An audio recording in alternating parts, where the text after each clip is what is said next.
안녕하십니까. 저는 강남 노법인의 김혜선 고문입니다.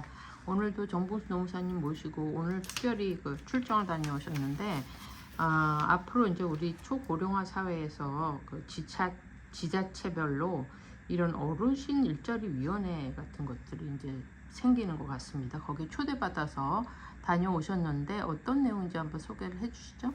네, 안녕하십니까. 공인노무사 정봉수입니다. 오늘 아침 10시에 시흥시에서 어르신 일자리 위원회 위원 위촉식이 있었습니다. 그래서 본 정봉수 노무사가 참석을 해서 시흥시장님한테 위촉장을 이렇게 받았습니다.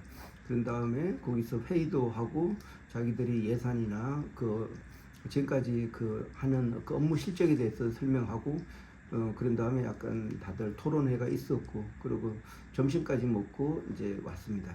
근데 거기에서 어르신 일자리 위원회 주로 하는 일이 기업을 통해서 기업을 지원해서 그러면 기업에서 이제 이 사람들을 고용을 해서 어느 정도 노인들한테 일자리를 주고 어느 정도 수입도 보장해주고 그렇게 하면서 어떤 지역사회에 어떤 기여하는 그런 역할을 하고 있습니다. 근데 거기서도 얘기가 지금 노인 인구가 많아지고 또 이 노인 일자리가 많이 필요한 그런 시점이다. 그래서 이제 주로 이제 노인 일자리 위원회를 통해서 이제 고용이 되고 또 국가적인 지원에서 하는 거는 보통 이제 1년 계약을 하고 일주일에 한 16시간을 근무한다 이렇게 알려줬습니다. 그래서 제가 토론하는 자리에서 제가 말씀드렸던 거는 지금까지는 일자리위원회에 공인 노무사가 들어간 적이 없었다. 근데 이번에 처음으로 초대됐다는 얘기를 들었습니다. 그래서 제가 말씀드렸던 거는 여기에서 노인분들이 일을 하게 되면 당연히 근로자로서 인정을 받아야 되고 주 16시간을 일하게 되면은 그에 따라서 보장돼야 되는 게 주휴수당이나 월차수당, 퇴직금도 고려해야 된다.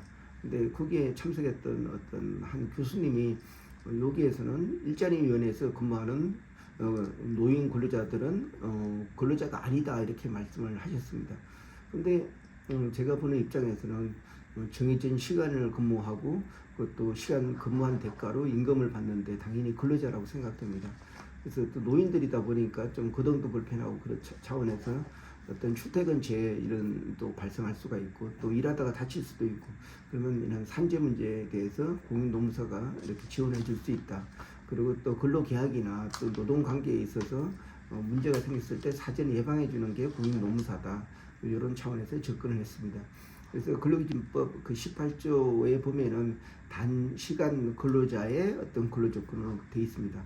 단시간 근로자의 근로조건은 정규직 근로자의 근로조건이 비례해서 이제 근로조건이 적용됩니다. 예를 들어서 단시간 근로자가 주 40시간을 근무하게 되면 일반 근로자를 주 40시간을 근무하게 되면 단시간 근로자는 40시간보다 짧은 근로자를 말합니다. 그러면 근로조건은 그에 대해서 비례 원칙이 적용됩니다.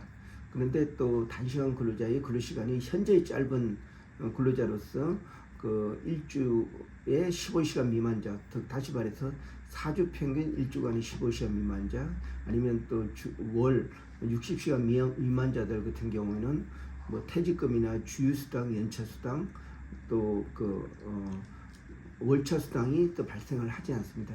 근데 중요한 문제는 여기에서 사용하는 근로자들이 1년을 계약하고 일주일에 16시간을 근무를 하고 있습니다. 그러면 당연히 주휴수당도 발생하는 거고 그리고 또 월차 수당도 발생하고 또 1년이 되면은 퇴직금도 발생을 합니다. 비록 1년 계약직이지만 퇴직금이 발생합니다. 이런 점을 지금까지는 이 어르신들한테 베푼다는 차원에서 했지만은 이 어르신들이 고용노동부에다가 사업주가 이제 근로기준법을 지키지 않았다 하면은 당연히 제가 말씀드린 여러 부분에 대해서 체크를 하고 이게 사실이면은 바로 이제 추가적인 임금을 지급하라는 임금 소급 지급 명령이 발생합니다. 네. 아주 좋은 위원회인 것 같은데 앞으로 이제 우리가 초고령 사회에 진입하면서 이렇게 고령자도 일거리를 만들고 주는 좋은 문화 같은데 지금 말씀하신 것처럼 퇴직금이나 연차수당, 뭐 월차수당, 주휴수당 등을 다 15시간 이상으로 근무를 하게 되면 뭐 연간 또 계약을 하고 근데 여기서 16시간 근무를 정한 이유가 있습니까? 저도 그에 대해서는 정확하게 알 수가 없습니다. 그렇지만 16시간 이렇게 한 게,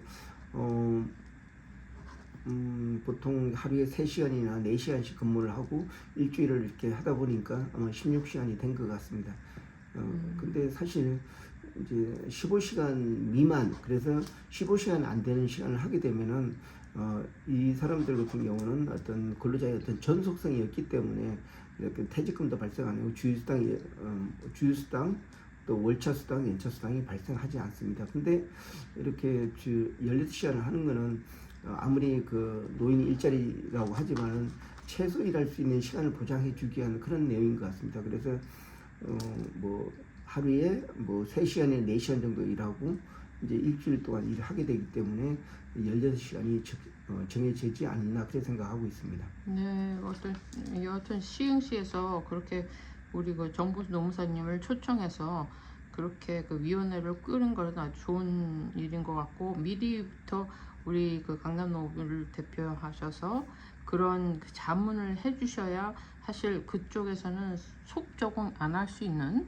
여지를 만들 수 있는데 지금 기업체에서 그 고용을 한다는 게 어떤 기업체를 말씀하시는 거죠? 예를 들어서? 예, 이게 회사에서 이제 시청에서 각 그 관내에 있는 그 회사들한테 이런 그 노인 일자리 사업을 소개하고 그 들어가는 비용의 한 50%를 아니면 3분의 1을 지원해 주겠다 하면은 회사에서는 굉장히 저렴한 금액으로 쓸 수 있는 그런 어떤 일자리들이 많을 거라고 생각됩니다. 지금까지는 사실 3대 업종이나 부분적인 일이었지만은 굉장히 고급 인력들이 퇴직을 하는 경우가 많이 있습니다. 그래서 고급 인력을 이렇게 사용하는 부분도 좀 개발해야 된다는 그런 의견이 많이 나오고 있습니다. 네, 네 그렇군요. 사실은 뭐 60세 하면 아직도 젊고 사실 활동할 수 있는 연령인 것 같은데 그 퇴직한 분들한테는 좋은 소식인데 그렇게 그 법적인 그 노동법 보호를 받고 근무할 수 있으면 더욱더 금상첨화하겠네요. 예, 맞습니다.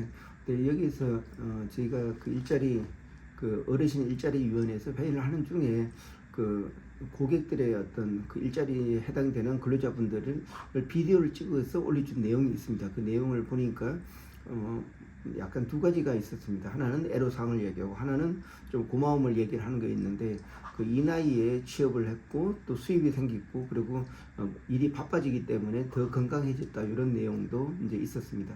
또 한편으로는 이게 계속 1년짜리의 계약이기 때문에 이 일을 끝나게 되면은 다른 데 또 일을 할 수가 없을 것 같아 가지고 좀 더 오랫동안 일하고 싶은데 그렇게 되지 않냐 이런 건의하는 내용도 있었습니다.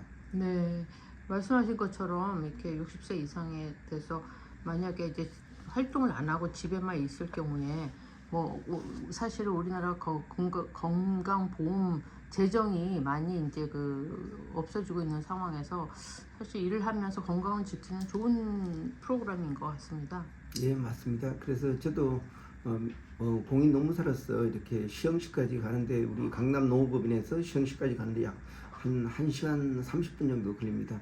근데 또 오는 데도 1시간 30분 굉장히 먼 거리입니다. 그래도 이제 뭔가 도와줄 수 있고 또 그러니까 좀 사회봉사한다는 그런 차원에서 이제 참석을 하게 됐습니다. 그래서 그런 데서 이제 뭐 관련된 공무원들하고 아니면 또 외부 전문가들도 좀 참석을 하고 있습니다. 그래서 이렇게 네트워크도 그러니까 그분들하고 이렇게 뭐 인적 교류도 하고 또 그러면서 그 노인들이 안전하게 또 어떤 문제 없이 잘 일을 하고 그러니까 이런 분들을 고용하는 사업주 입장에서도 사전에 근로 계약서나 아니면 미리 그러니까 비용 같은 것도 이제 산정해가지고 이제 갑자기 그러니까 노동 문제가 발생하지 않도록 그 도와주는 역할이 그 공인 노무사가 해야 될 일이라고 생각하고 있습니다. 그래서 앞으로 이렇게 노인 일자리로 사용하는 그런 분들이 약 1,000명 이상으로 알고 있습니다. 그러면 굉장히 많은 역할을 할 것이라고 생각하고 있습니다.